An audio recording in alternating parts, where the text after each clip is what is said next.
Hello, everyone. This is Mel here from Sneakers Corner.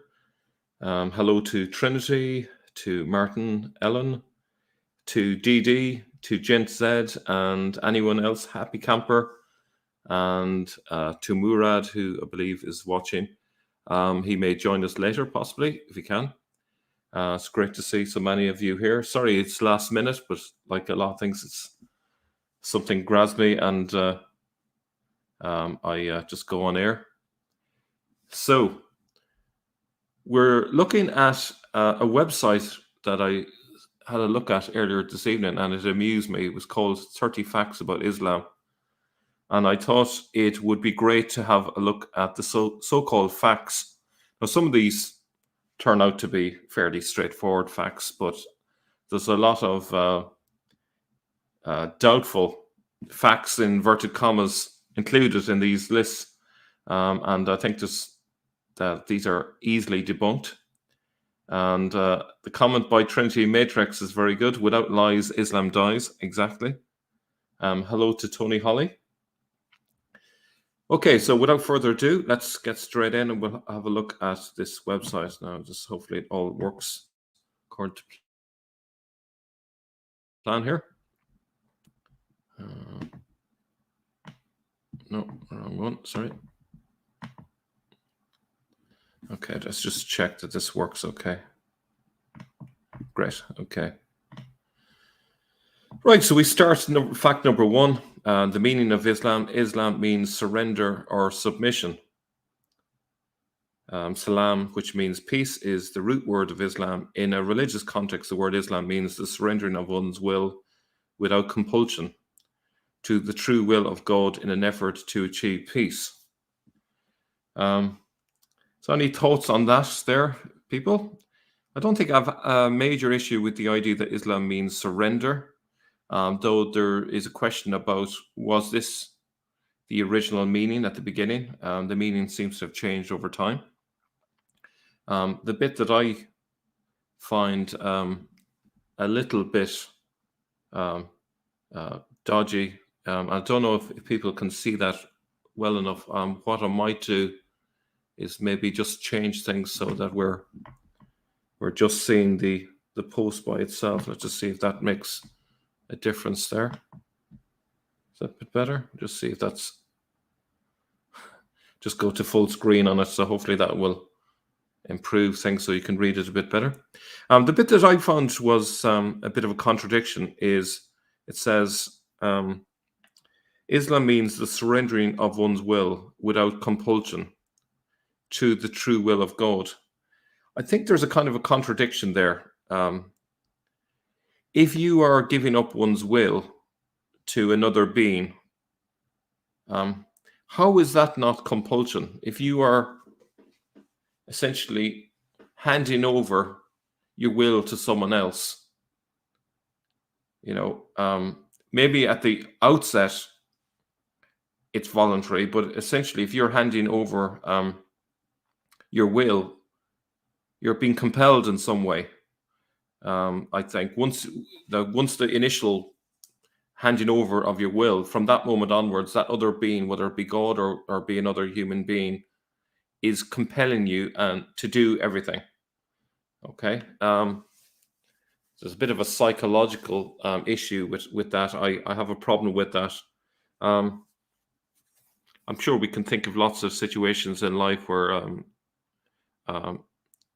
that would be easily seen as compulsion. Okay, so let's just take one example. Let's say a woman marries a man, and as part of the marriage, she agrees to obey her husband. Okay. Now, what happens if he asks her to do things which she doesn't want to do? No, he says, you've surrendered your will. You must do everything that I order you to, no matter how crazy. Even if I'm asking you to believe in things which goes against common sense, that to me sounds like compulsion. So I think that's all I will say on that one. That's number one. We won't spend too much time on each one. We'll try and get through them fairly quickly. The meaning of Muslim. Muslim means anyone or anything. So they're getting it really broad here. that surrenders itself to the true will of God. By this definition, everything in nature, trees, animals, planets, etc., are Muslims because they are in a state of surrender to God's will.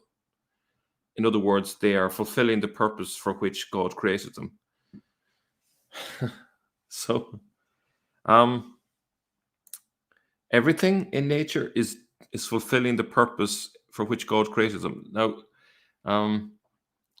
there's the idea of permissive will in relation to God, which is sometimes things are allowed to happen, but it isn't something that God positively wills. There's a big distinction between those two ideas. So, an example, a positive will of God would be that everyone is happy. Okay, all being equal. Permissive will would be God allows evil things to occur. It's not that God wants these things to occur.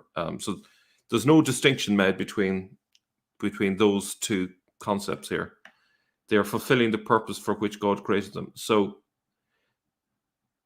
anything or anyone, it says, could be a Muslim. Okay.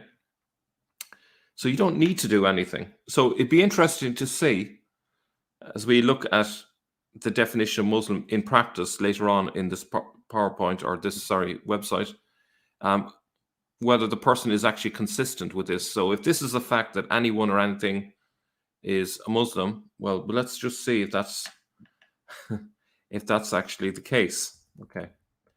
So we go on to fact number 3: Islam, a civilization. Islam is not a new religion or cult. Okay. It is a universal way of life and civilization. Studies show that between 1.5 and 1.8 billion people in the world identify their religion as Islam. It's questionable that, because I think in many of these studies, they're simply totaling all the populations in the Middle East and North Africa and coming up with that figure. In Iran, like 52% of young people have said they've abandoned Islam. So I wonder how accurate these figures are. So that's one issue. Along with Judaism and Christianity, it traces its root through Prophet Abraham and back to the first humans, Adam and Eve. I could start a religion tomorrow and claim that I trace its root all the way back to Abraham. There's no proof for any of that. Where's the evidence? There's no evidence for that. In terms of the opening line, it is not a new religion. Well, Islam says that Muhammad started it, so by that definition, it's a new religion at least from the 7th century. It's ambiguous. It wants to have it both ways. Islam was supposed to be founded by Muhammad, and yet it wants to claim that it really was there all along. So which is it? Contradiction there. It says it's not a cult. I think it's got lots of aspects which sound like a cult to me. I don't know, do any of you feel like that? If you are brainwashed, that suggests a cult. Death for leaving a religion, that sounds very much like a cult. The fact that it's got 1.5 or 1.8 billion people belonging to it doesn't take away from the fact that it's got cultic qualities to it. I see Murray has said in Iran, you could say 80% of the youth abandoned Islam. Martin says certified cult. Jen says 100% cult. You know, how does Islam treat women? There's a lot of evidence to suggest very badly. So again, that doesn't sound like a religion that's particularly nice. How does Islam treat non-Muslims in Muslim countries? Again, all of these things, if you think about it and look at the evidence, would suggest a cult. Islam as a civilization, I think that's disputable as well. I would argue that the Middle East was and North Africa was far more civilized prior to Islam than after Islam. Syria, for example, had one of the largest collections of books in the world, and I think that's true for other parts of the Middle East and North Africa. An awful lot of learning was lost. Thank you, John Alexander. You guys are really on a roll, enjoying the vids. Thanks very much. Um, uh, I like Veronica's comment. If they kill you, if you want to leave, that's a cult. I agree there. Um, RJ says, first one has to know who the father of Ketem is. Abdullah was used for a name of an unknown father. The tree goes back to Adnan with Urs or Lies. Ibn Kathir, 30 generations missing to Abraham. Yeah, it's a good point. Yeah, Holy Armor says all the Islamic science are really Persian science, astronomy, etc. Yeah, there's an awful lot that was just simply taken over. The Christians were used to administer the empire because they didn't have enough gifted people among the Muslims, and this was true for centuries. The fact that until recent times there was a sky-high illiteracy issue across the Middle East and North Africa also would go against the idea that Islam is a civilization. I'm not going to discount some aspects of Islam which brought certain cultural benefits, but to say it is a fact that it had a civilizing effect overall, I think that's disputable. I think we could easily point to many pagan religions that brought about a better culture. Just the mere fact that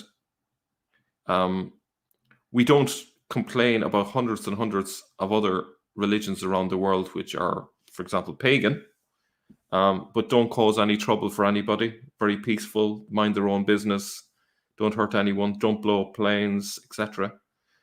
So it's arguable whether Islam is particularly civilizing. Okay, so that's that one. Next one, this is where it gets a bit interesting. Basic practices in Islam. There are 5 pillars of practice in Islam. Now, notice this bit. These practices must be undertaken with the best effort in order to be considered a true Muslim. Notice that. Declaration of faith, a statement proclaiming the belief in one God and that Muhammad is a prophet of God. To become Muslim, a person simply recites this statement publicly and in Arabic. Hold on a second. I thought it said anyone and anything is Muslim. Wasn't that what we saw earlier on?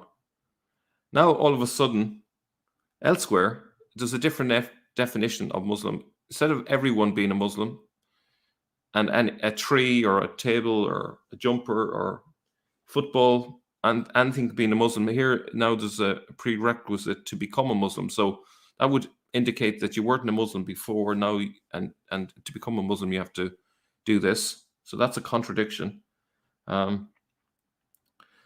Massive problem with that one. Formal prayer 5 times a day. Okay, that seems factual enough. Poor due tax 2.5% of one's excess wealth given to the needy once a year. Well, it's given to the mosques. Whether all of it goes to the needy is another question. There seems to be a lot of it filtering to other unsavory groups, but we'll leave that aside. Fasting during the daylight hours in the month of Ramadan. Is that true everywhere? Hello to Saint Murad, who's just joined us. What about in Sweden? What do the Muslims do in Sweden? So there's an issue. Pilgrimage to Mecca at least once, if physically and financially able. Okay, so how about we focus in on that one for a moment? Pilgrimage to Mecca at least once to be a true Muslim. So how many would be a true Muslim among all these millions and millions of Muslims if that were the case? So I'm just going to come out of here for a second. I'm going to share a slide that I have. Okay.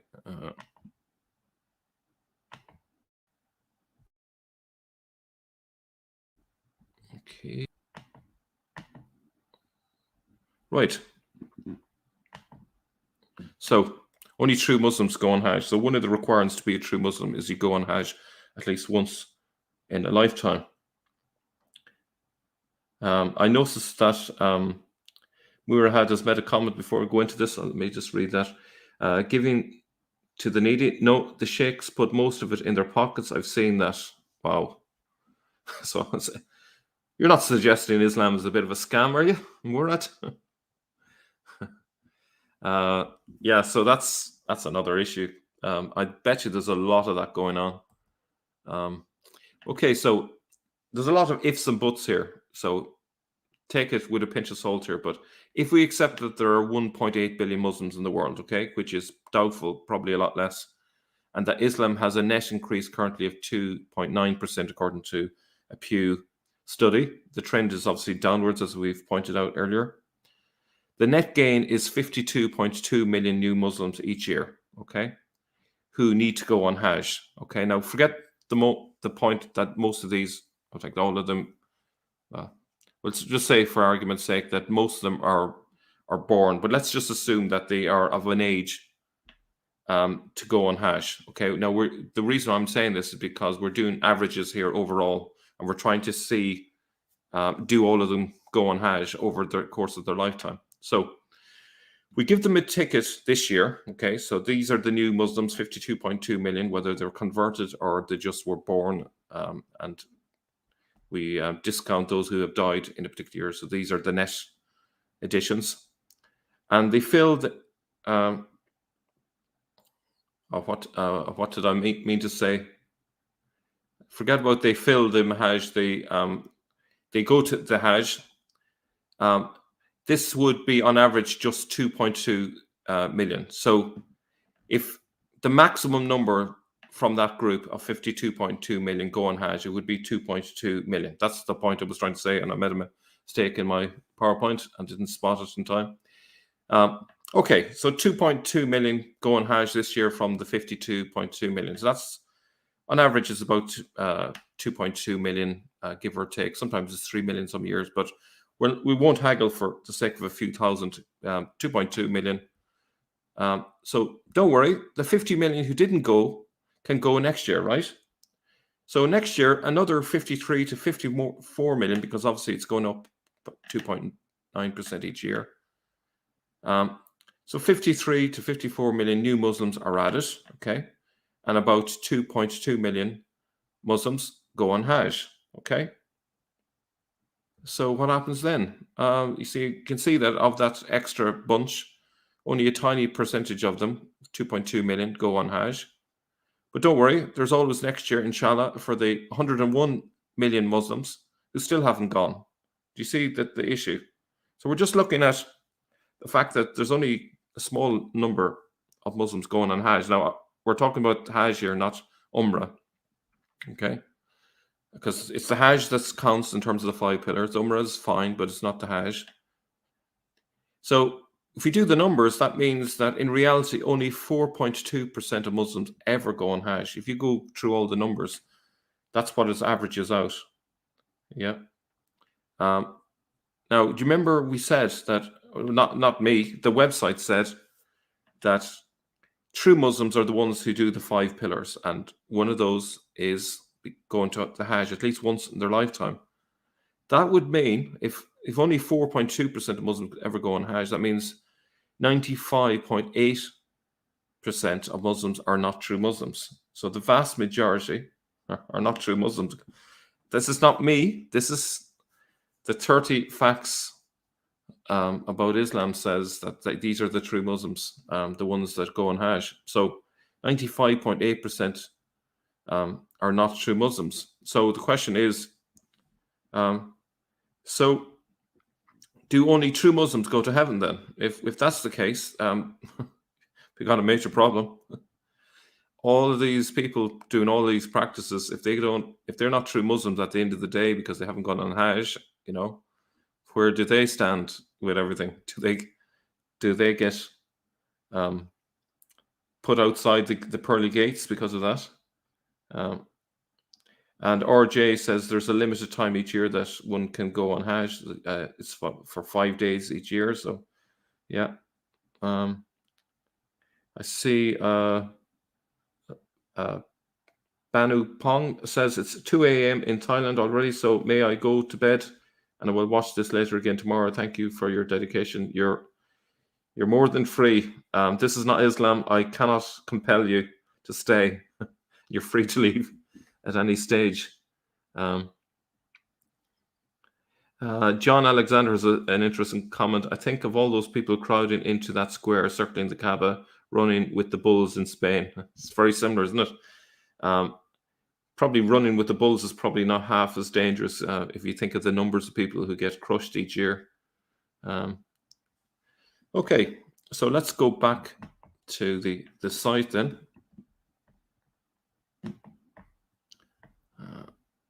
Apologies.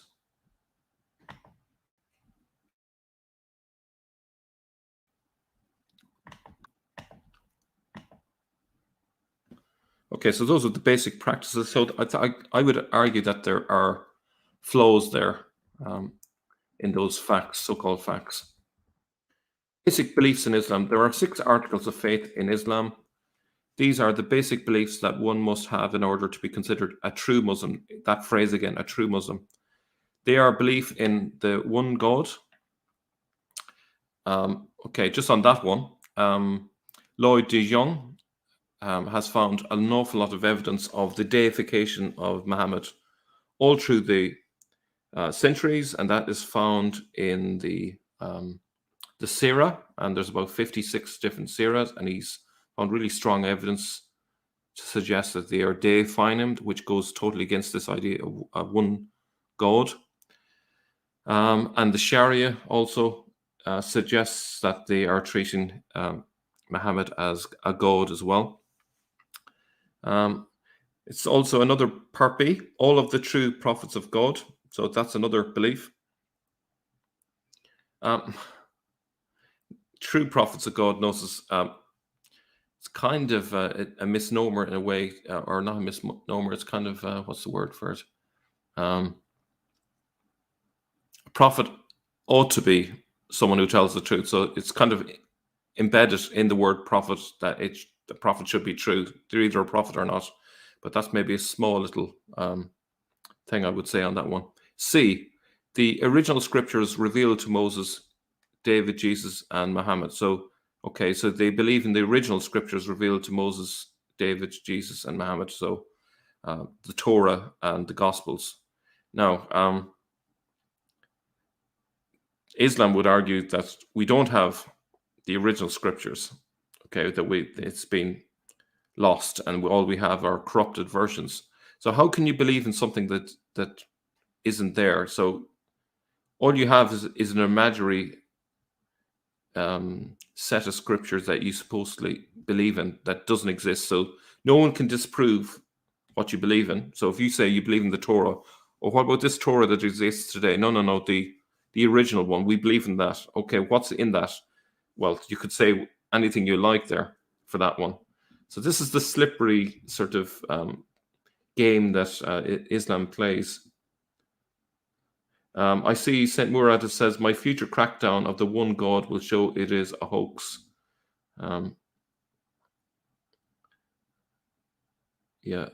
Argument from silence. It certainly is, Protestant believer. Okay, so a lot of problems with C there. D, they believe in the angels. Okay. What about the jinn? What exactly are the jinn? They believe in jinn, don't they? And then there's the jinn don't sound particularly good to me. They do mischievous things, sound a bit like demons.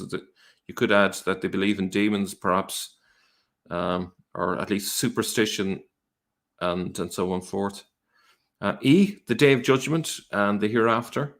Okay, so they believe in no issue with that. That's straight out of Christianity and Judaism. They believe in destiny. Okay, so essentially that's the idea that things are going to happen regardless of free will. In fact, it's kind of saying that don't believe in free will as I understand it. So whatever you choose was destined to happen. Any thoughts on any of these? RJ says, blasphemy of Muhammad can result in death even if one repents, but blasphemy of Allah doesn't result in death if one repents. So there's an interesting point. what is the God in Islam if that's the case? Muhammad seems to be consistently placed on a higher level to Allah. Okay, this next one, another fact of Islam, is Allah's a different God? Question mark. Muslims believe in the one creator of the universe, referring to him as Allah, which is the Arabic word for God. Now, there is dispute on that. Some say that it stands for the La, Allah, but perhaps enough time has passed before the beginning of Islam to justify a reference to that etymology. It seemed to have been used by Christians, so I think that maybe put aside. But Muslims worldwide, even English-speaking Muslims, frequently use the Arabic word Allah because Arabic is the language of the Quran. But Allah is no different than the God of Abraham. Is that true? Allah is no different from the God of Abraham, the God of Moses. So would you say that the teaching in the Torah matches up with what's found in the Quran? I don't think so. There's some common elements, but I wouldn't say it agrees perfectly. And what about the God of Jesus? Do you think that is the same? I would argue that the New Testament strongly indicates a belief in the Trinity, and that is not the same as the God of Islam. The Creator is the Creator regardless of what people call him. In the English language, he is most commonly referred to as God, yet Jesus spoke a different language referring to God as Eloi. Are God and Eloi different gods? Okay, we're not really worried too much about the names that we apply to God. I personally am not. I don't think that's a major issue. It would logically follow then that the people who refer to God as Allah in the Arabic language are referring to the very same God. Now that's disputable because the definition that you bring to the word God in a particular context could change the meaning. So it's contextualized by what you say about the God that you call God. So, like for example, if I say God, I may be referring to the God of rock and roll, which could be something completely different to the Christian God, for example. In fact, many Arab Jews and Arab Christians call God Allah, and the word Allah is written in Arabic script on the walls of many Arab churches, on the pages of Arabic Bibles. I think the point was made plenty of times already there. But so while the understanding of God may differ between faith groups, the various names used to describe him does not change the fact that the one creator of the universe is the God of all people. Do you see the problem? Up here it says Allah isn't different between the God of Abraham, Moses, and Jesus. It's the same Allah. It's no different. Yet down here it says the understanding of God may differ between different faith groups. Does anyone see a contradiction there? What are they on about? Now you could argue that the God that really exists. If you accept the God exists, the God that really exists, that's the same. There's only one God there, But what's crucial is actually what we understand about God. And that's the whole point of a religion. Religion teaches something about God. It's trying to suggest that Christianity and Judaism teaches the same thing about God as Islam, and it simply is factually incorrect. We are teaching different ideas about God. I like Protestant Believer's point, a huge Quran prediction. I love that.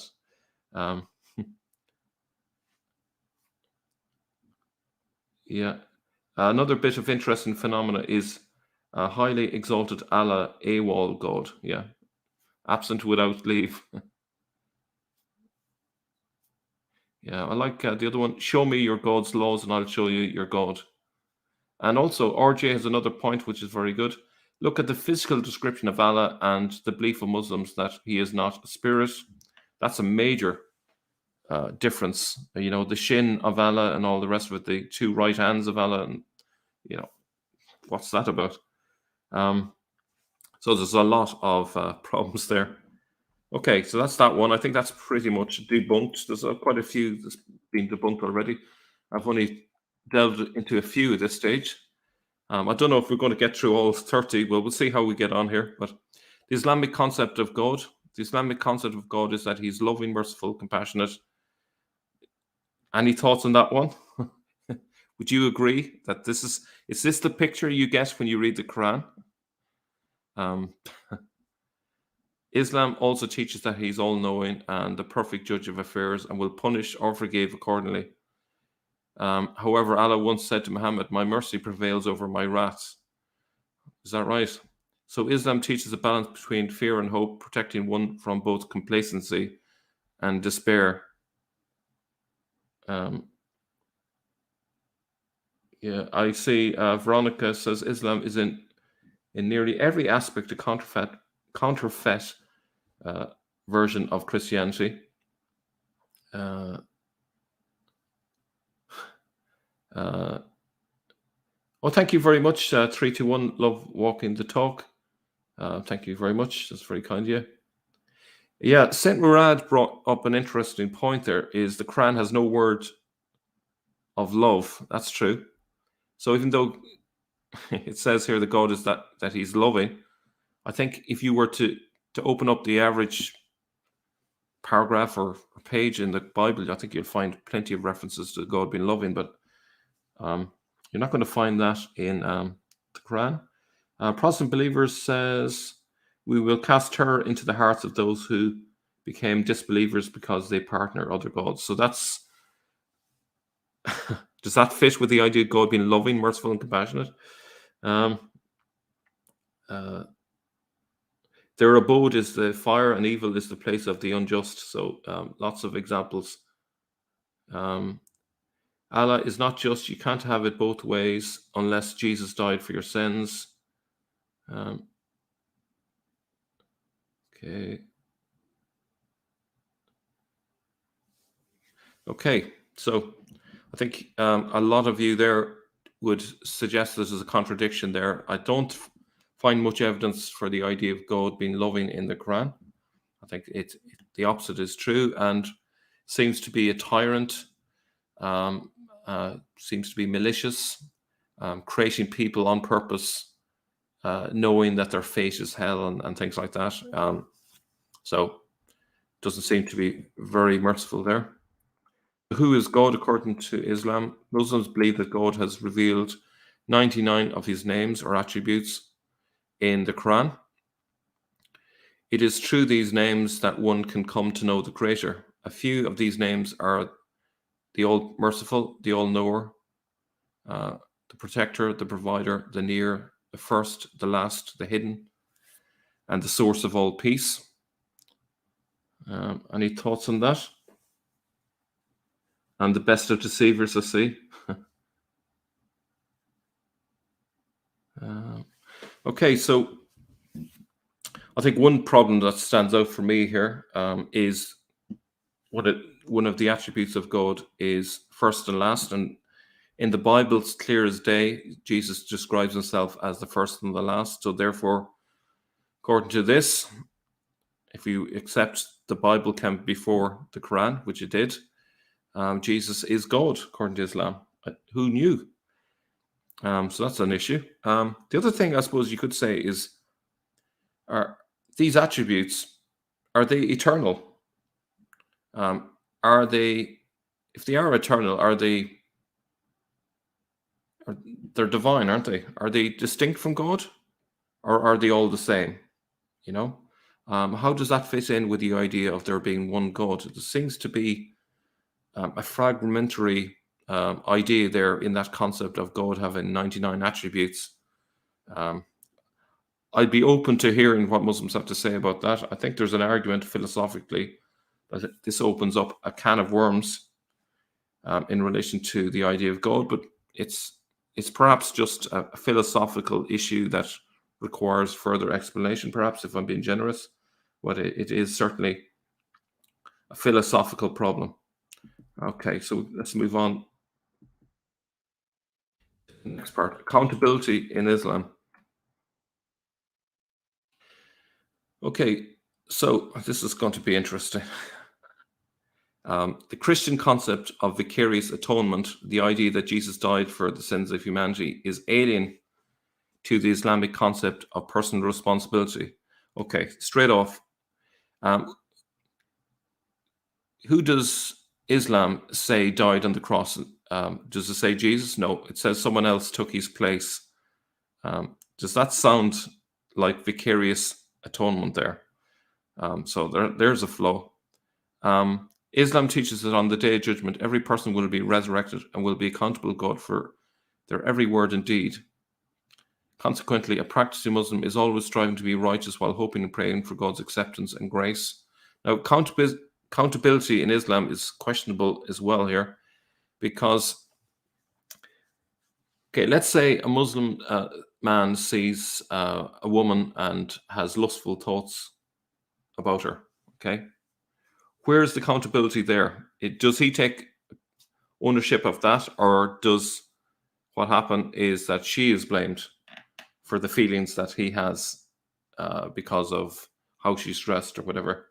I would suggest that there is no accountability there. Instead, someone else is blamed for the person's own failings. That doesn't sound like the sort of accountability that I would consider mature. I don't see ownership there. I see deflection. And Christianity teaches that it's the person themselves who has the feelings who is accountable. So actually, I don't think Islam is all that accountable. If you can think of probably many other examples of where it's someone else's fault for the feelings that a person has. Now, there's an interesting point there from Leif O'Reilly, if I pronounce your name correctly. Before creation, to whom could Allah have been merciful? Does Allah require creation to realize his attributes? Very good point. Yeah. Now, prophets of Islam. Okay, Muslims believe in all of the true prophets that preceded Muhammad, from Adam to Jesus. Okay, let's start with that first before we move on. So Adam was a prophet, was he? Okay, how was he a prophet exactly? And who was he a prophet to? If he's the only person, first of all, on the earth, was he a prophet then? And who was he giving a prophetic message to? Did he give a prophetic message to Eve, and did she actually listen? You know, both of them were sinners. Sure. How exactly is he a prophet in that context? And the fact is, do we have any words from Adam?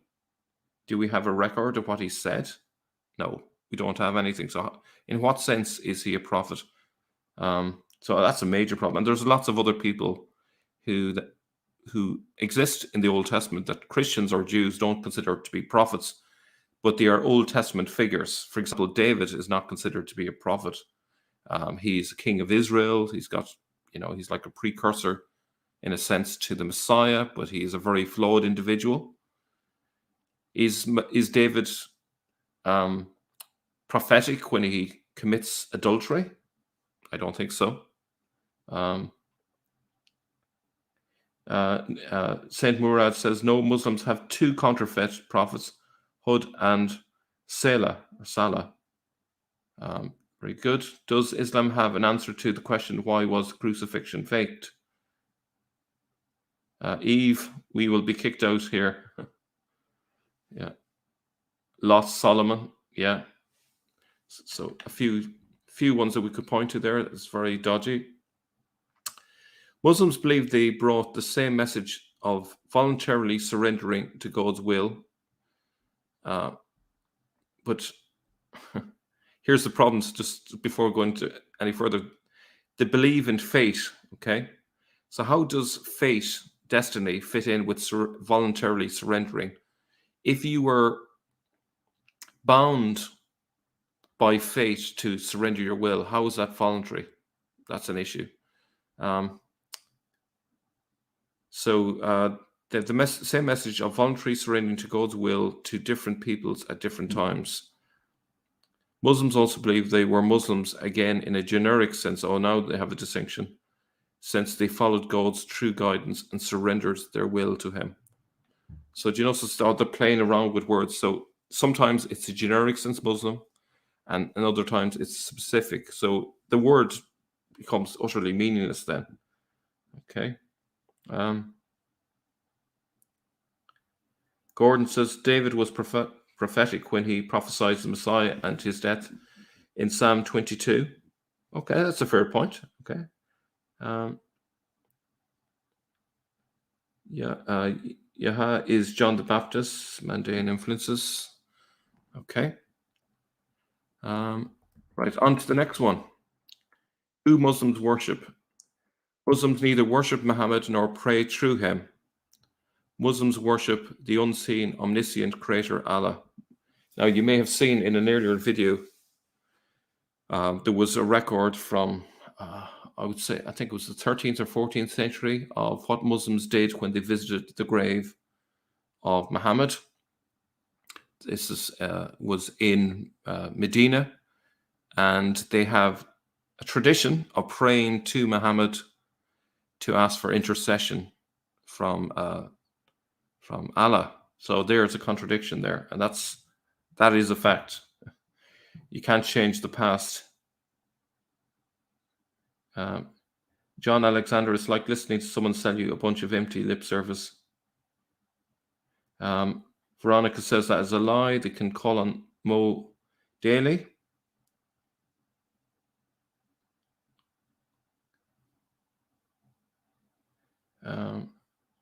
There's an interesting one from Aquarian Riddle. The creed induces a serious mental health crisis in them when you point out that their deity misguides people but is then angry with them.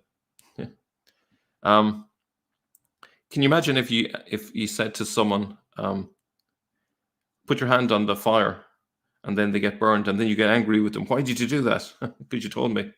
So, yeah. And then there's the Muhammad statue. Now, we saw that in the Dome of the Rock. The Crusaders said that they saw a golden statue of Muhammad. Also, in the Song of Roland, they talk about Mohammedans carrying around with them statues of Muhammad that they prayed to and carried up on high and so on. So there's a big history there that's been covered over. John Alexander, we as Muslims must love Jesus. So John Alexander, you're a Muslim, are you? It's interesting you've got a name like John Alexander. It sounds like you're trying to pretend to be a Westerner, a non-Muslim, if I may be honest with you.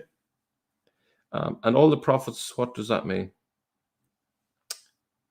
Oh, so maybe you're not. Sorry, maybe I misinterpreted you there.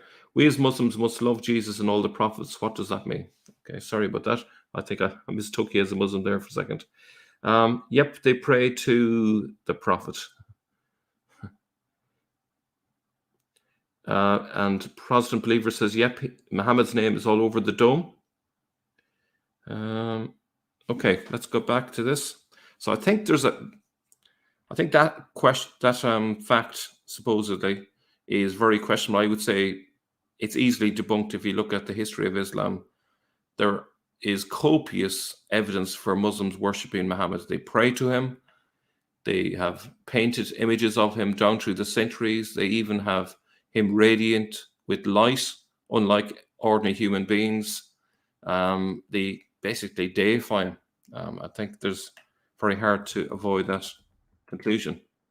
Okay, God's revelations. Muslims accept the original unaltered Torah as revealed to Moses and the original unaltered Bible as revealed to Jesus, neither of which they claim exists now. So that's very interesting, isn't it? Since they were revealed by God. But none of these scriptures exist today in their original form or in their entirety. Isn't that convenient? Therefore, Muslims follow the subsequent, final, and preserved revelation of God, the Quran. Okay, so here's the problem. Okay, do you see the double standard? Okay, I think it's fair to say that both Jews and Christians accept that over 2 millennia, little bits and pieces have changed in the Bible, whether the Old Testament or the New Testament. And that's because of things like, if you think of the thousands and thousands of changes, the majority of them are, of these thousands and thousands of changes are to do with things like punctuation, where texts that originally didn't have punctuation had punctuation added to it and so forth. There are passages which seem to not exist in earlier manuscripts, but we can specify which those are. I'm sorry, John Alexander, I'm a Christian brother. I was just repeating the Dawa PR script. No problem. Sorry about that, John. My mistake. Where was I? I've lost my train of thought. So the point is, the majority of the alterations that we see happening over the centuries are minor things like spelling alterations, punctuation errors, and then there are a few more significant changes. But in Bibles, you see critical additions where it says, say, for example, in Mark's Gospel, it will say this ending isn't found in some early manuscripts. So there's red flags given within the Bible of alterations. But notice that the same Muslim writer hasn't recognized that the same thing is going on with the Quran. And just reading from Veronica here, which makes the point really well. According to J. Smith, they have already found more than 90,000 differences in the Arabic Quran versions which are available today. And just to add to that, there are 35, 36, 37 plus Arabic Qurans, each different from each other with thousands of differences. So I think they need to be honest and say, right, if you're saying that the Bible is not original and that it has been altered, you have to apply the same standard to the Quran. It's exactly the same process of minor changes by and large that have occurred. So you kind of have to be fair. If you see and recognize that there are alterations with thousands of these minor alterations in the Bible, you have to admit that there are minor alterations also to the Quran, and they exist. We can see them in terms of the Arabic Qurans that exist today, and also if we compare any version of the Quran today with some of the earliest manuscripts, we can see a drift in the text. Okay. This is not to say that it's completely different. It's substantially the same as the earliest version that we have in terms of the Quran, but changes have happened. And the other thing, I suppose, is Muslims follow the subsequent final revelation of God. The final. When did it become final? Because it went through various changes. We could talk about the Hafs Quran become the official Quran, Arabic Quran, in the 1920s, and then I think there was a further what's the word for it? Attempt to make it official universally in 1985 as well. So it's constantly being updated, or the idea of it being final seems to be shifting forwards in time all the time. Okay, so that's God's revelations. Now, the other thing, the idea that this text comes from God is disputable. There are many people now pointing out that the sources of the Quran are not divine, but are just simply from human sources. So if you look at the work of Thomas Alexander on J. Smith's channel, he can point to hundreds and hundreds of sources. If we think of Odin's work, again, same thing. We can actually pinpoint lots of different sources. Paul Ellis again has pointed out these, and many other scholars have done the same. Now, what's interesting is I was talking to Jay on the phone the other day, and he knows a scholar, and there's a plan to actually create a book with all of these sources all in one book. And that's when that is created, that's going to be quite a book to have, and this will completely shoot this argument in the foot, let's say. Aquarian Riddle says they are forbidden to criticize or question anything under their form of Jurisprudence, check out Reliance of the Traveller, the most popular authority on Sharia. Okay, so let's move on. Origin of the Quran. The Quran was not authored by Muhammad. I think it wasn't it Leo III in the early part of the 8th century who said that Muhammad was one of the authors of the Quran. It was authored by God, according to this guy, revealed to Muhammad through the angel Gabriel and written into physical form by his companions. There's so much faulty with that. Where to begin? So the evidence is that there were multiple authors. The Quran went through various editorial stages, and this is to be found in the work of Luling. So there's a lot disputable about that. Another red herring argument from silence there, Protestant believer. I wonder, is it in relation to what I've just said? Okay, so I think there's no evidence for this. It's authored by God. I think there were various sources that were put together, and we're not even sure when the final, substantially final version of the Quran came into existence. Was it late 7th century? Was it the 8th century?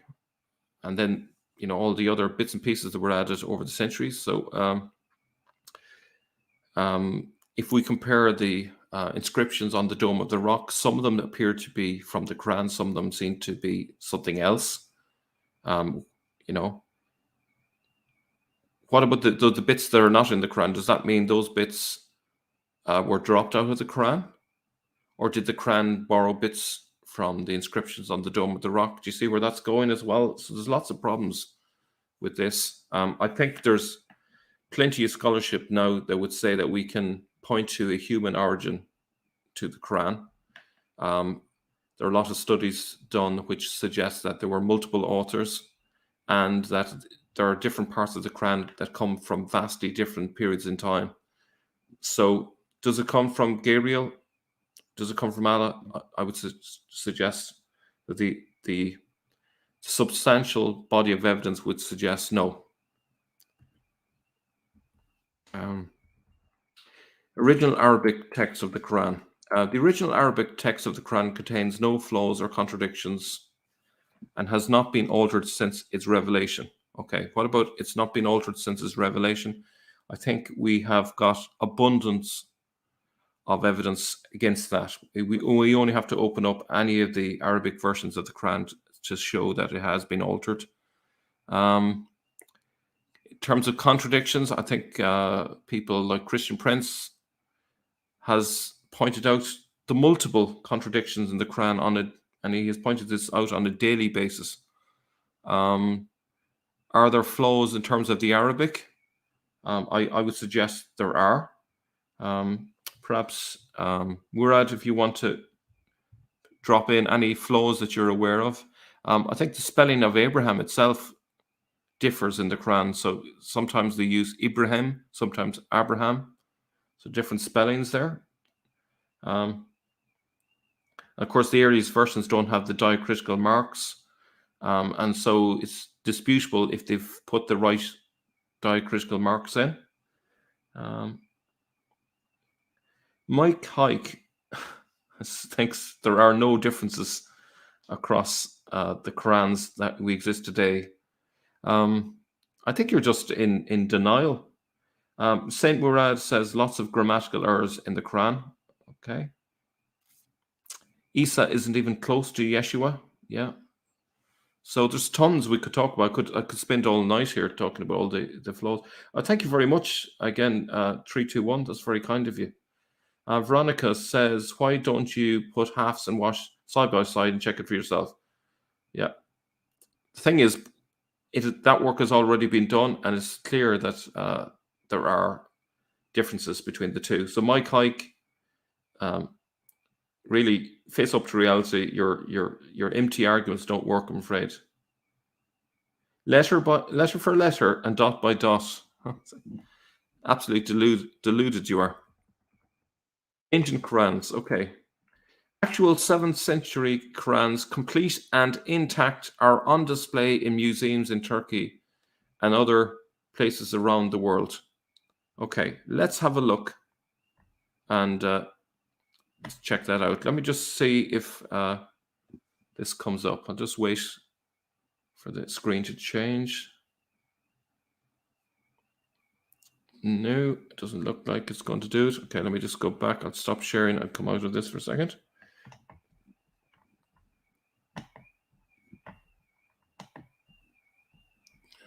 Okay, 1 second.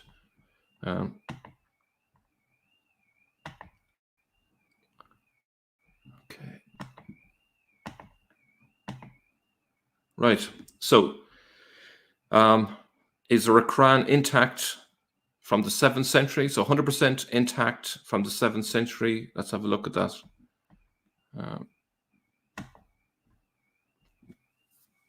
Now, so hopefully it's coming up. Hopefully, I'll just wait a second. There seems to be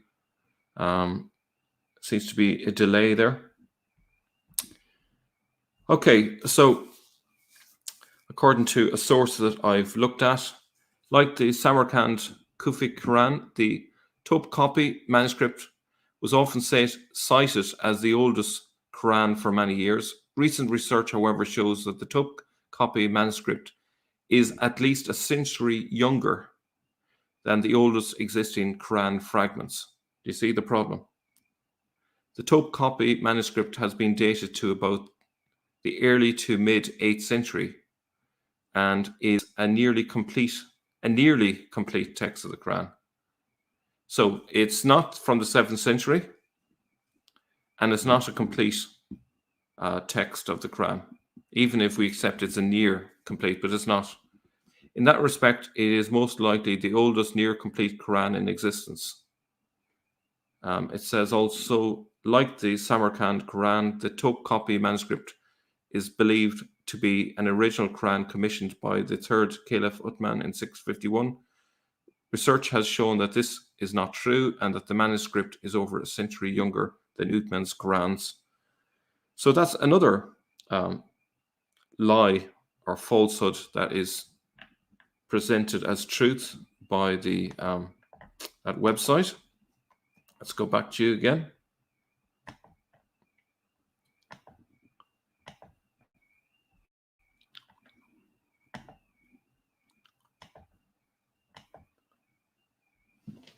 Now, let me just have a look.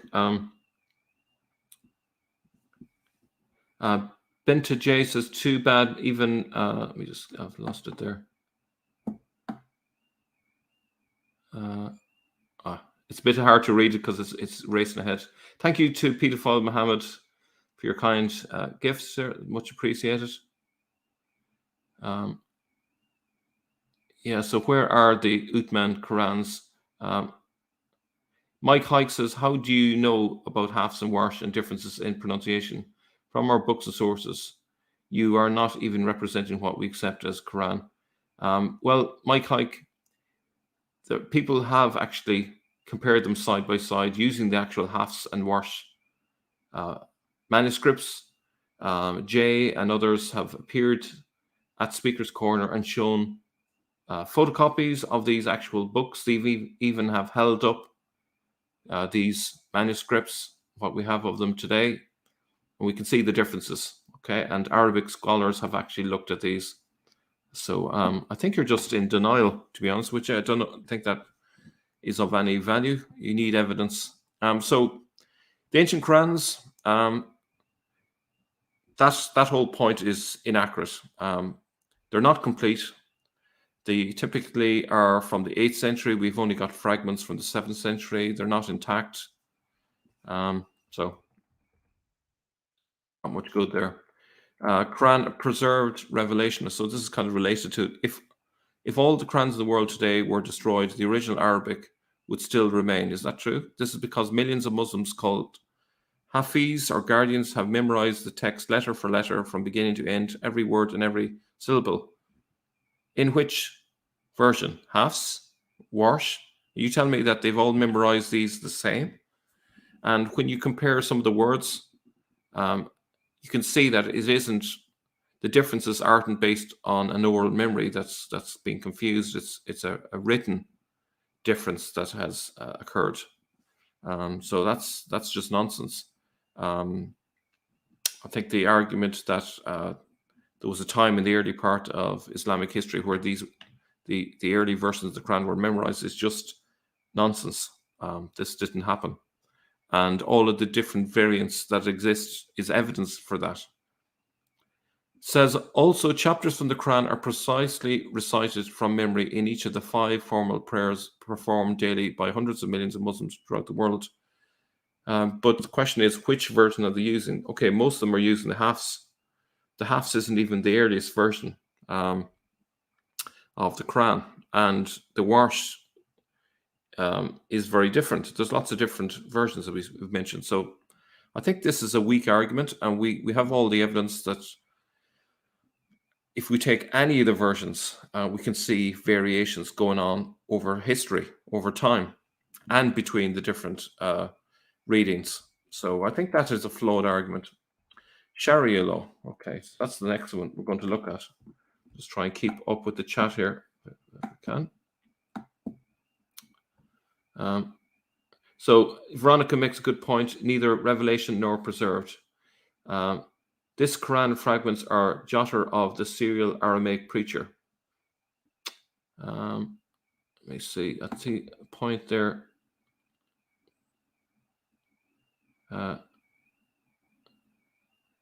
This is okay. All too many Muslims are shocked and surprised to find what's in their tradition. Their sources scandalize them. RJ says Hafs was considered a liar, plagiarist, thief, etc. by al-Bukhari and others, so they chose Hafs as their standard. Great choice. So I wouldn't be relying on Hafs if you want a preserved Quran of all the people ever. What a choice. Okay, Sharia law. Sharia is the law that regulates the daily life of Muslim and serves as a guide for living by Islamic principles. As Islam is not only a belief system but a complete way of life, the law covers all aspects of living, including moral, spiritual, intellectual, physical, economical, political, etc. Sharia law is derived by scholars through interpretations of Islam's canonical texts, the Quran and Hadith sayings, and so on. As with any legal system, the interpretations can range across the liberal conservative spectrum, and opinions on the meanings and applications will often differ.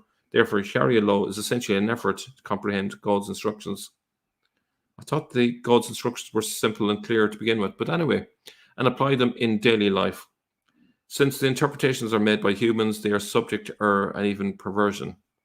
This occurs when unqualified, ignorant, and/or corrupted individuals make the interpretation. Okay, let me just go down. While there's no pope in Islam to serve as the authoritative interpreter, there are recognized institutions of scholars whom analyze, discuss, deliberate, and arrive at reasonable rulings through a process known as fiqh, Islamic jurisprudence. This nuanced and sophisticated science operates on the premise that the Islamic texts are fluid, and dynamic, that anything outside of the very basic tenets can and should be interpreted according to the particular time, place, and culture. Okay, so if any version of Sharia advocates brutality, injustice, extremism, etc., the question must be asked, are such rulings endorsed by mainstream Islamic scholars, or are they being posited by those devoid of a true understanding of the religion or the wisdom to apply it? It seems like this is all very subjective. So you have all of these groups that kind of have an idea of what the truth is, and then these can be overturned by other people. So you could really pick whichever school you want if you want to follow it. I don't know. I don't think doesn't sound very authoritative when you have got different schools. All this concept of Sharia came in very late as well. It wasn't there in the 7th century. And I'm sure Lloyd could probably add a lot more points on this. Okay, let's move on.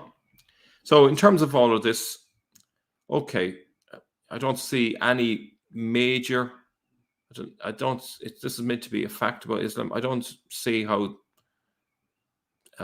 Sharia law is particularly factual in itself. It's basically subjective. It's not objective. By its own admission, this is all very subjective. So where do you stand in terms of that then? If something's subjective, it's just, okay, an expert opinion, but still an opinion if it's subjective, I would say. Lloyd's here. Welcome. Sharia is the Talmud of Islam. It is the final product of Muhammad's revelations. It's the full final understanding of the revelations. Thank you, Lloyd. Great to see you, Naz. Okay, early spread of Islam. On here. Some attribute the early and rapid spread of Islam to forced conversions by the sword. While it is accurate that the Muslim empire initially spread for the most part through battles and conquests, a common phenomenon for that time, the religion of Islam itself was never forced on anyone who find themselves living under Muslim rule. Is that right? Can you hear the tone of doubt in my voice?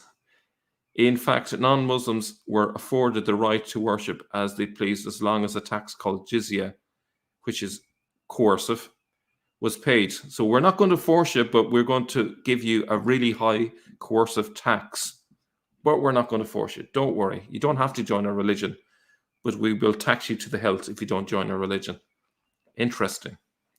During the Dark Ages, Jews, Christians, and others were given protection by the Muslims from religious persecutions happening in Europe. Islam teaches no compulsion in religion. What's jizya then? Is that not compulsive? I would suggest it is. For more, read The Spread of Islam in the World by Thomas Arnold. I think this is, again, another example of a myth. It's not a fact.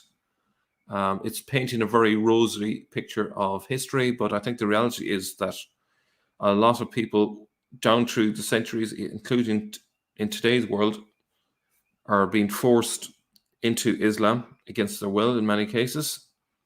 And, you know, many Muslims are being attacked and killed for trying to leave Islam as well. So there's a lot of problems with that.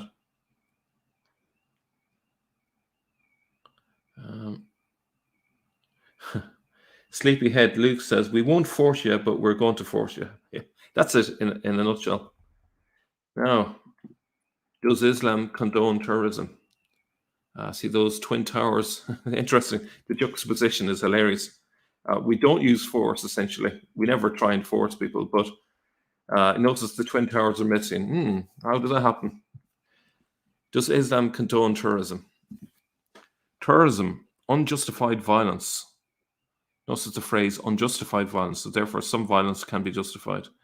And the killing of non-combatant civilians and even intimidating, threatening, or injuring them are all absolutely forbidden in Islam. ISIS obviously didn't get the memo. They must be really dumb Muslims that didn't go to school and get taught the right way. Islam is a way of life that is meant to bring peace to a society, whether its people are Muslim or not, whether they want it or not, I would add. The extreme actions of those who claim to be Muslim may be a result of their ignorance.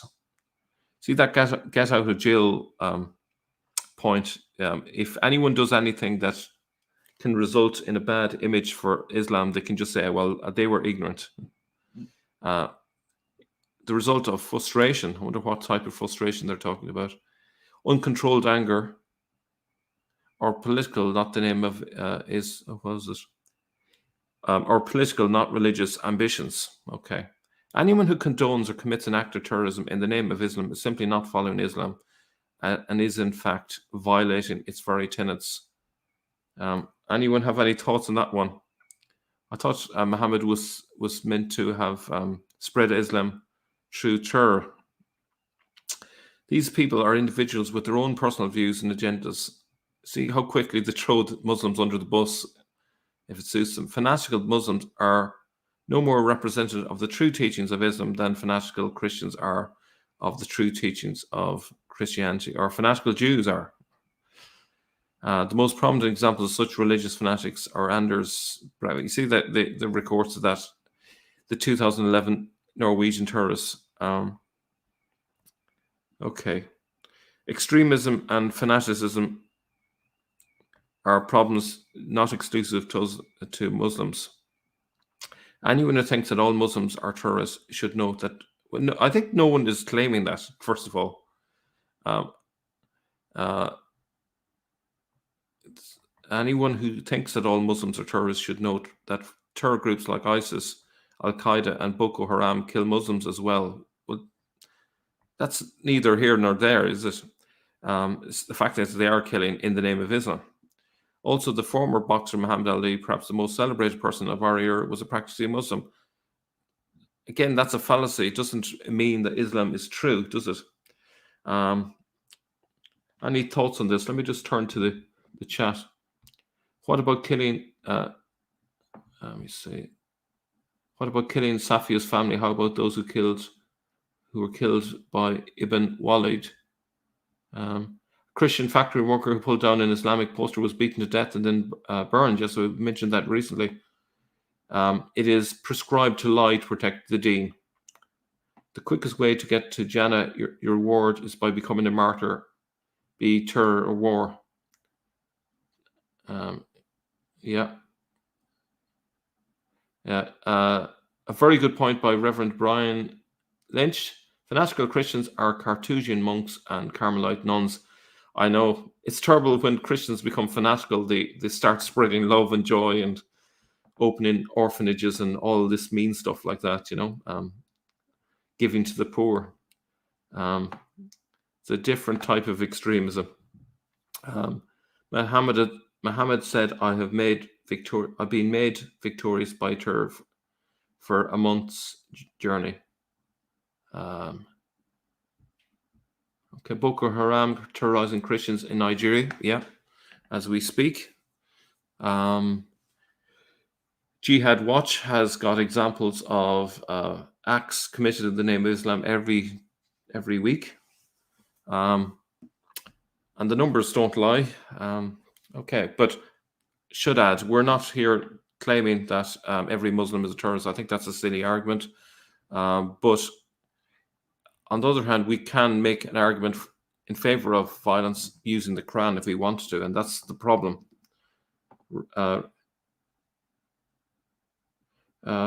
Interesting point here. Right, Mel, for my Muslim son by kidnapped isn't a terrorist, just deceived. Okay, not sure. Are you saying that your Muslim son was kidnapped? Not too sure what you mean. Lloyd says the differences between the 4 schools are on cosmetic issues that do not affect doctrine. They agree on 75% of the rulings. Okay. Okay, but it's not unanimous, I would say. And I think you could argue that it's still, if it's not unanimous, it's kind of subjective to some extent anyway. Okay, the meaning of jihad. The word jihad does not mean holy war. Again, I kind of feel that a lot of Muslims down through the centuries didn't get the memo on that one, but I grant it can mean struggle. It actually means to struggle or to strive. In a religious context, it means the struggle to successfully surrender one's will to the will of God. Some Muslims may say they are going for a jihad when fighting a war, defend themselves or others. Defend themselves and others. If you look at political Islam's video about all the different wars down through the centuries, it's hard to argue that these were all defensive battles. It's interesting if you're defending your homeland while traveling all the way to France in the, I think it was the 8th century, to fight in the cause of jihad. I don't think you could describe that as defensive. There are many other forms of jihad which are more relevant to the everyday life of Muslims, such as the struggles against laziness, arrogance, stinginess. This is all, grand, but I don't think this really amounts to much. Jihad can mean holy war. It does not, to say it doesn't mean it in every context, I'll grant you that, but it can mean. So saying it does not mean holy war is misleading, I would say. So I would give that a misleading. Regarding the so-called verses of holy war in the Quran, 2 points. The term holy war either appears in the Arabic text of the Quran nor in any classical teachings of Islam. Does anyone have any thoughts on that? The vast majority of verses in the Quran pertaining to violence refer to wartime situations to which Muslims were permitted to defend themselves against violent aggression. Well, this is an interpretation here. Where is the factual basis of this? Where's the evidence to back this up? This is an interpretation. So I would say this is hardly a fact. Any rational intellectual analysis of the context and historical circumstances surrounding each verses, and we have very little of the historical circumstances with us to be able to make that judgment, often ignored by pundits or violent extremists, proves this to be true. Other verses of violence deal with stopping oppression, capital punishment, and the like. Okay. Lloyd says the differences are reconciled by Ikhtilaf doctrine. Adherence falls between azima, strictness, and ruksha, dispensation. Azima equals the permanent violent minority. Okay. Ibn Kathir says the best kind of jihad is the type that has bloodshed. Jihad is a legal term with a defined ruling consistent across all 4 schools. Surah 929 is so clear, fight the unbelievers. Okay. So we have, on one hand, we have the Quran, and people can look at the Quran and form their own conclusions. And then you have the Sharia. And this may, as Lloyd points out, have a different understanding. The question is, the average Muslim on the street, who are they following, or what are they following? Are they following the Quran, or are they following the Sharia? I think certainly some are following the Sharia.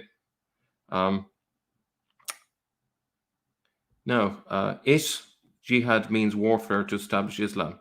So that's the fact of the matter there. So that's helpful. Thank you, Lloyd, on that one. Okay, so let's move on. I think that the point is made. There's a lot of factual issues there. Are women oppressed in Islam? Vote now. Women are not oppressed in Islam. Any Muslim man that oppresses a woman is not following Islam. What about beating your wives? Isn't there something somewhere about that in Islamic teachings? Among the many teachings of Muhammad that protected the rights and dignity of women is his saying, the best among you are those who treat their wives well. Yeah.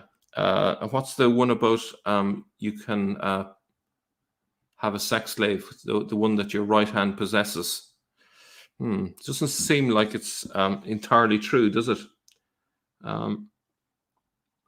Just having a look at the chat. Muslims are required to hide the Sharia. It is a secret. So this is part of the problem. Theodore says exactly, Mel, Christian extremists are extremely peaceful. Okay. I would think it would be very easy to make a counter argument just looking at the evidence, case after case. We could form a huge body of evidence that women in Muslim countries are not treated as well as they are in the West, for example. If we just compared like with like, I think the evidence is that women are treated as second-class citizens. They are blamed for the sins of men. And there's many things we could talk about, that they're physically threatened and so on. There's lots of things that are not great. Women, for example, in Saudi Arabia only recently got the right to drive a car. If that isn't oppressive, that they have been refused the right to drive like normal human beings, I don't know what is. Rights of women in Islam. Islam grants women many rights. Hold on a second. Islam grants women many rights. Hold on. Human beings have rights. No one grants them. We have rights by nature. You're born with rights. So Islam can only acknowledge the rights that exist there by the nature of being a human being, by birth. It doesn't grant them. So that's not good, let's say. Islam grants women many rights in the home and in society.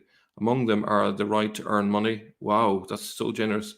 To financial support, to own property, to an education, to an inheritance, to being treated kindly, to vote, to a bridal gift, to keep their maiden name.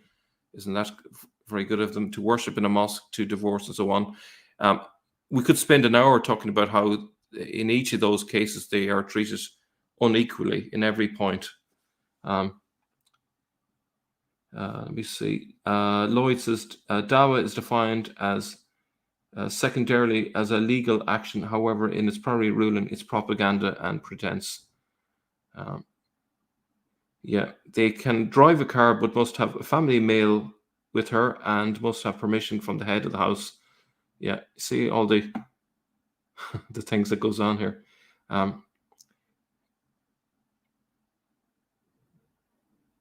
Yeah, it's an interesting one from Rickenbacker. That means that if you treat your wife the best, then you get gold medal. If you beat your wife, you get silver medal.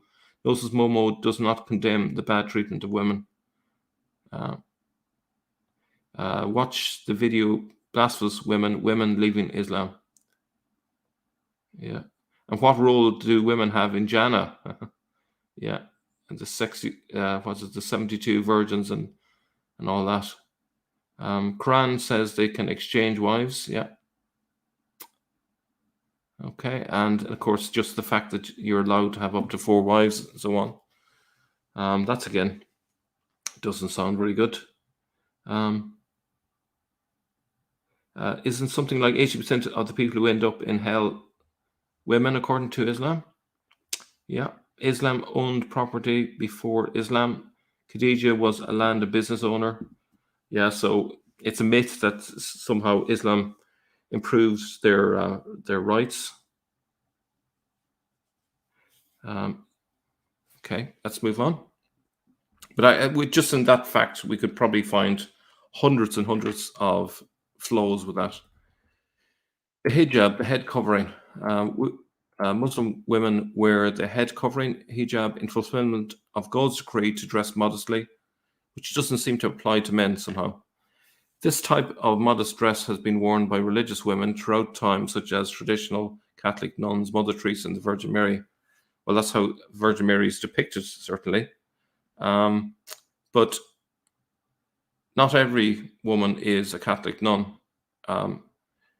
So there's more, what's the word first? There's a more moderate term of modesty in Christianity in comparison to Islam, I would say.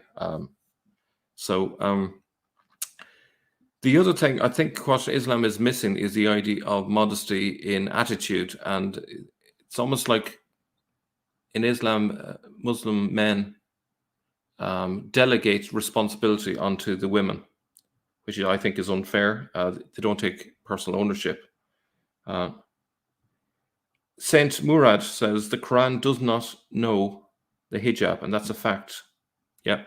So even that is just, it's a nonsense.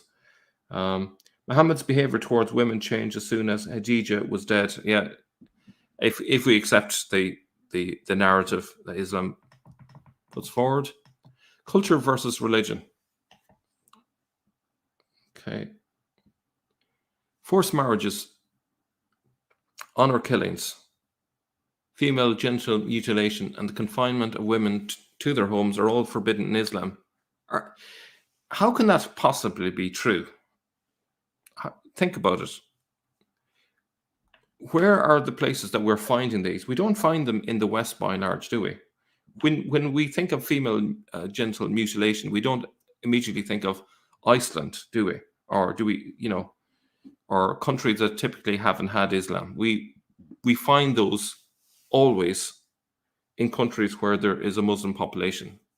Now, there may be instances of it in other religions that I'm not aware of, but, confinement of women to their homes, this is not something you find by and large in other religions. Honor killings, the only honor killings I've ever heard of, possibly I may, at a stretch, there might have been some that I heard in Hinduism, but by and large, the majority of them, I would say, that I've ever heard of have been in Islam. So in any case, it's not even necessary to prove that these happen all the time. But the fact that they do occur really contradicts the idea that they're forbidden in Islam. There are leaders in the Middle East and Saudi Arabia. There is a daughter of, I'm trying to think, perhaps one of you can remember, but there's a daughter of I think a Saudi family that was under house arrest. Is that possible if this is forbidden in Islam? I think this is just nonsense myself. FGM exists only in Islam. It is not a cultural thing. It's religious. Thank you, Theodore. Okay. What's this? All those Vikings, mutilators of women. Well, yeah, you kind of have to go to a really brutal people. The Vikings were pagan, obviously, but that's where you have to go to get anything similar.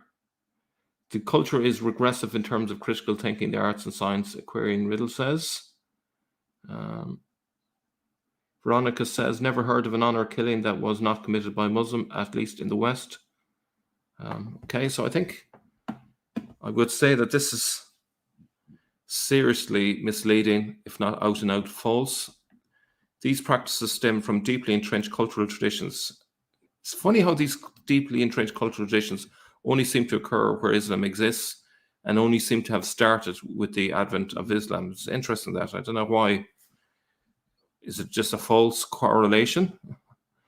So it's basically cultural. It's basically blaming it on cultural traditions, even though Islam is. I thought, like earlier on, it says that Islam is basically a way of life, and yet when Islam's way of life leads to a culture where there are all of these things, it suddenly says, no, it's not Islam that's doing it, it's the culture. So there's this contradiction that's going on.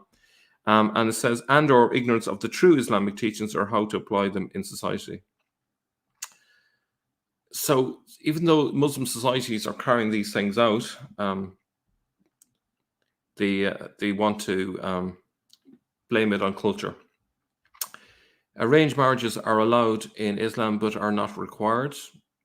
Okay, depending on what country you're in. Okay, I think that's a fair point.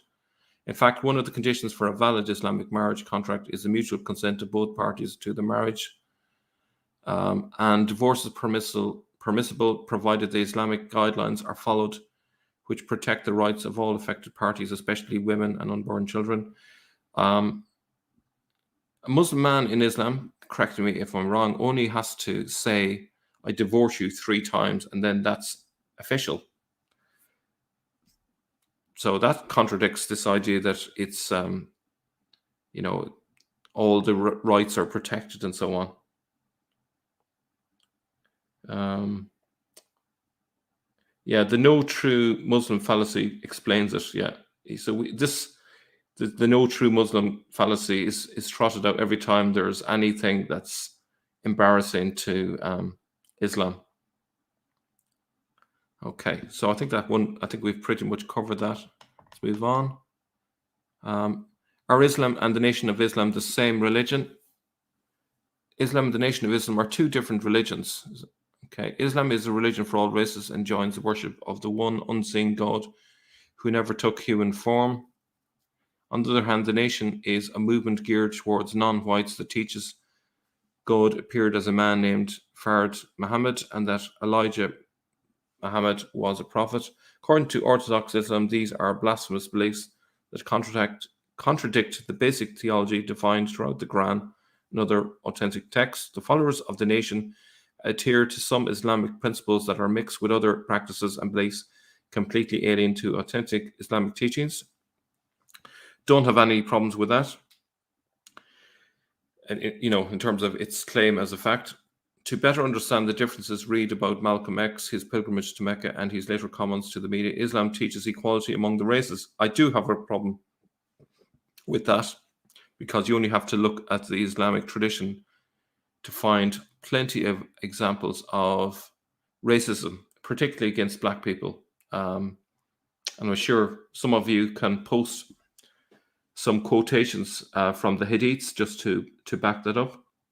Lloyd says, honor killing in Sharia, the following are not subjected to retaliation: a father or mother or their mothers for killing their offspring or offspring's offspring. Wow. Tony Holly says it is only needs to be said once for divorce. It is only 3 times if she sleeps with someone else to return. Okay. Theodore says, well, they agree on anti-Semitism. There's no mothership in Islam, just a flying carpet and a flying barak. Interesting one. I can't say your name. C1N. Do you see what manner of spirit rules it? Yes, that's a good point. Muslims count their newborns as Muslims. They haven't said so by their free will, which proves Islam being forced on their newborns. Mo called them raisin heads. Thank you. Yes, there we have it. So it doesn't really teach equality. If you look at all of the traditions in Islam, you'll find plenty of contradictions. Just to further that point before I move away from that, if you look at an earlier video I did on Islamic art, there was a drawing that was duplicated in a later time. And what happened in the meantime was the drawing originally had black people featured in the companions of Muhammad. And then later it was whitewashed, and suddenly all the companions of Muhammad are depicted in the artwork as all white. So that would suggest that Islam is teaching racism. Certainly, if I were a black person and I were to read the traditions in Islam, if I were a black person, I should say, and Muslim, and I were to read the traditions and what it says about black people, I would not be in Islam for too long. It's very racist indeed. And look at this image here of the multicultural Islam.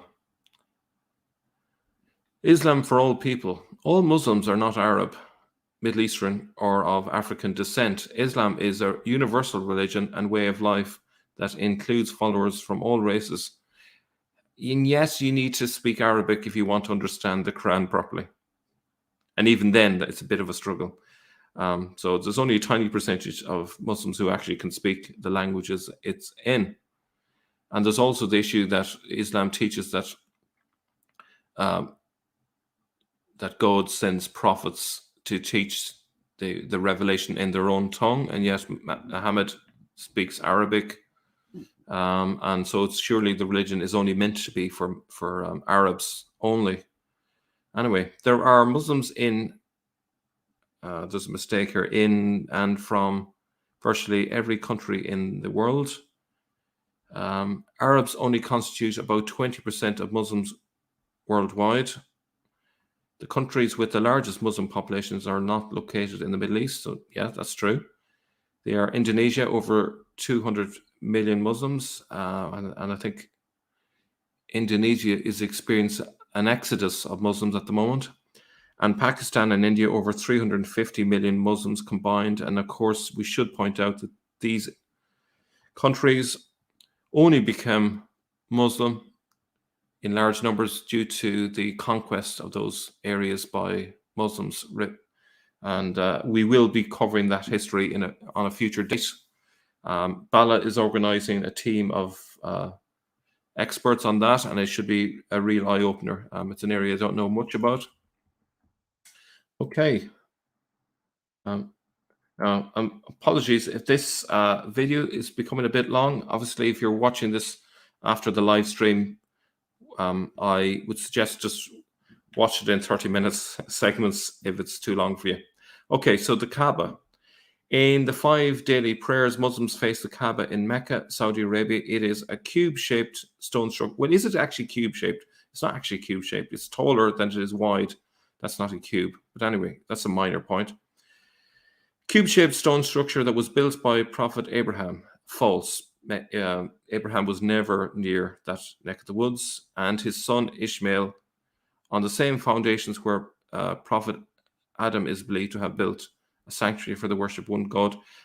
In the 1600s, the Kaaba was completely rebuilt, and they dug down into the foundations because it was constantly being destroyed flooding. So they actually did dig down. So it's no longer on the foundations. Even if we accept this were true, that it's the idea that the foundations were from the time of the Prophet Adam. Well, they've got rid of those foundations back in the 1600s. So that's, assuming all the rest. So Muslims do not worship the Kaaba. It just happened to pray in that direction. It serves as a focal point for Muslims around the world, unifying them in worship and symbolizing their common belief, spiritual focus, and direction. Interestingly, the inside of the Kaaba is empty. Is it interesting? Okay, so lots of issues there. The Kaaba has been rebuilt multiple times over the century. So this structure that's there is not an original structure. The foundation is not even original. So that's the first thing. The Kaaba did not originally exist in Mecca. We've done umpteen videos where we pointed out that the Kaaba that's been referred to in the Quran is actually referring to the sacred mount in Jerusalem.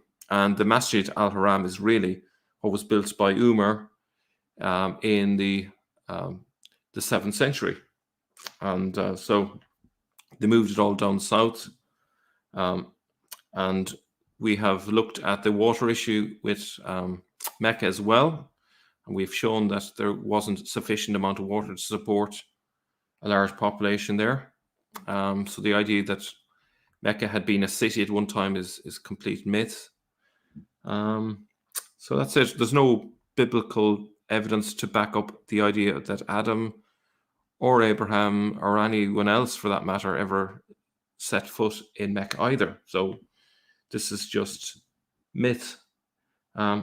It is so easy for Islam to burn and destroy their fundamental pillars. Allah gives 7 proofs. They burn them all except one. Kaaba's foundations are destroyed. Wow.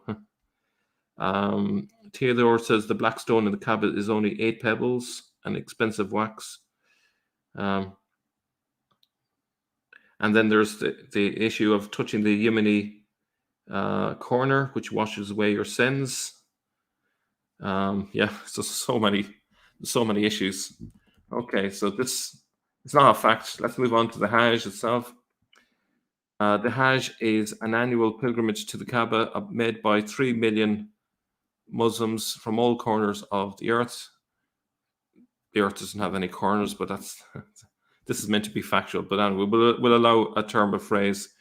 It is performed to fulfill one of the pillars of Islam. And as I've pointed out earlier, it's only like 4%, 4.3 or something percent ever actually do the Hajj. The rituals of Hajj commemorate the struggles of Abraham. How do we know that? His wife Hagar and their son Ishmael in surrendering their wills to God. Hagar and Ishmael were sent out of Bathsheba, which is in southern Israel. And the Bible talks about them searching for water in the deserts of Sen, which is just south of Beersheba. They never traveled 1,000 miles from Beersheba to get a mug of water, did they? So this is pure and utter nonsense. You think about if they were given a bottle of water and left Beersheba, how far do you think a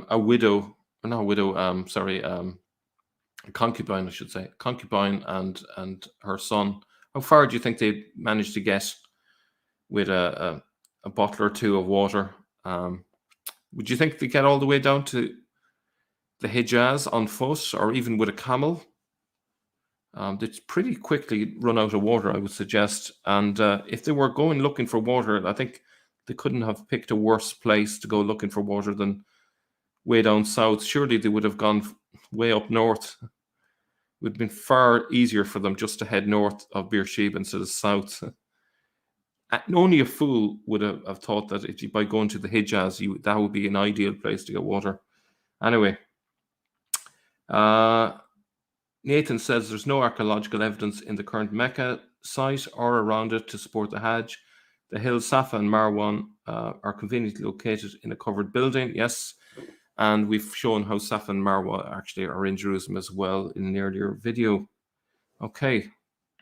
And the Zamzam well, which at best can only provide enough water for about 1,000 people for a limited length of time. So you couldn't possibly have a population in Mecca without an outside supply of water. I'm going to be looking at that in a later video, and how they had to build aqueducts in the beginning of the 9th century to get water into Mecca. So it's nothing to do with the Zamzam. And it was only then that Mecca got included on any maps or references to being down the Hijaz. So let me say that again. So it's only from the 9th century, according to Patricia Crona, that Mecca appears on any maps when the water supply came in. Okay, which tells its own story. Yeah, so they fill the Zamzam in Mecca every now and then. I think it's in today's world. I think they just have a constant flow of water coming from Jeddah, and so they. So the funny thing is, if you notice, the Zamzam well is now excluded from the public eye. It's under a building, and there's pipes underneath, and been working on it a decade or two ago. So they got the piping all hooked up to the water supply that brings in the equivalent of 52 Olympic swimming pools of water every day is shipped into Mecca. Not shipped in, pumped into Mecca. I got the statistic of how many tankers of water that would be, but it's a lot. Okay. Now, on to the growth of Islam. Islam is the fastest growing religion in the world today. Conversions are a major factor, but natural growth is the main reason. Statistically, Muslim women have the highest fertility rates in the world, which kind of might suggest that they don't have much say in it, maybe. According to the Pew Research Center, by the year 2050, Muslims will equal the number of Christians for the first time in history. Currently, the most popular name in the world is Muhammad, and perhaps most interesting is the fact that Muhammad, alternate spellings included, is the most popular name for newborn boys in England and Wales. Okay, now let's have a look at this.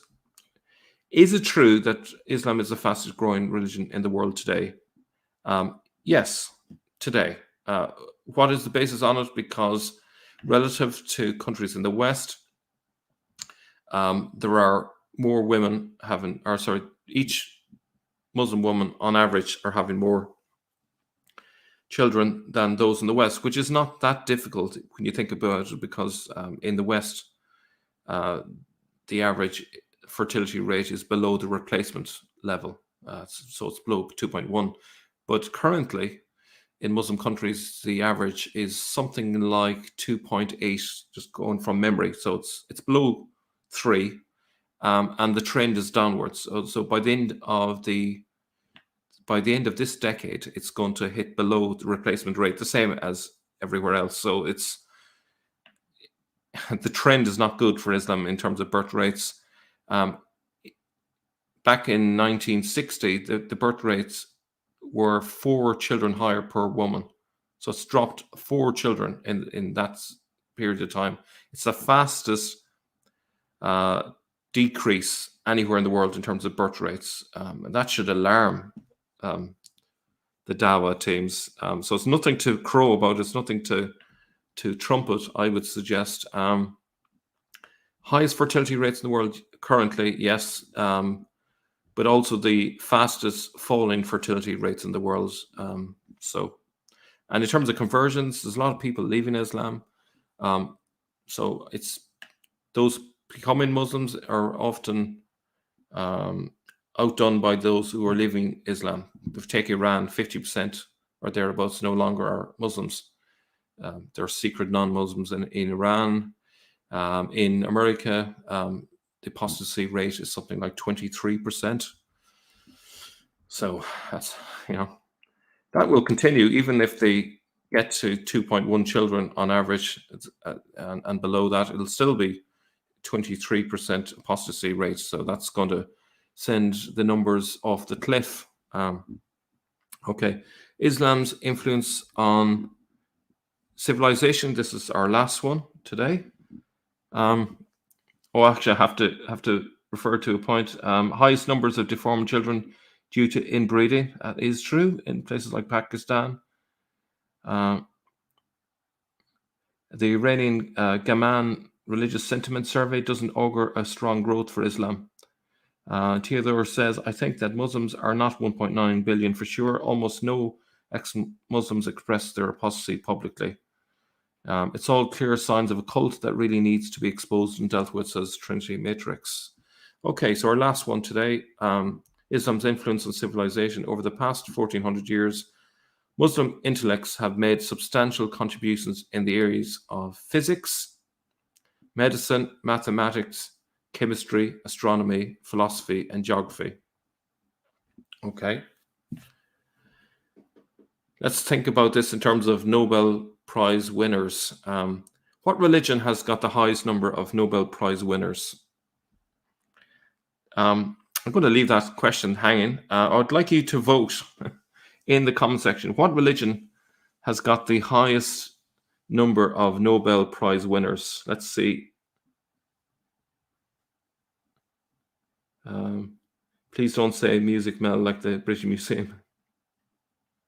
Okay, so Jews, Christianity. Let's see. Well, Christian, okay. Probably atheism. Well, if we were to do it in terms of the size of the population, okay, so the one that would actually stand out would be, yes, Veronica got it, Judaism in percentage of population, yeah. Judaism wins it hands down. Christianity, or Christian countries, that people come from a Christian country, let's say, and these could include both Christians and atheists, would come in second. And Islam does not do well. I just got distracted by a point. Roy says, what about my point, Mel, that Islam will be deported from Europe by 2050, as Giorgiani said? I can't really comment on predictions about that. I don't know really. But so the point is, okay, this is not to discount that there are Muslim intellects in the world. Certainly are.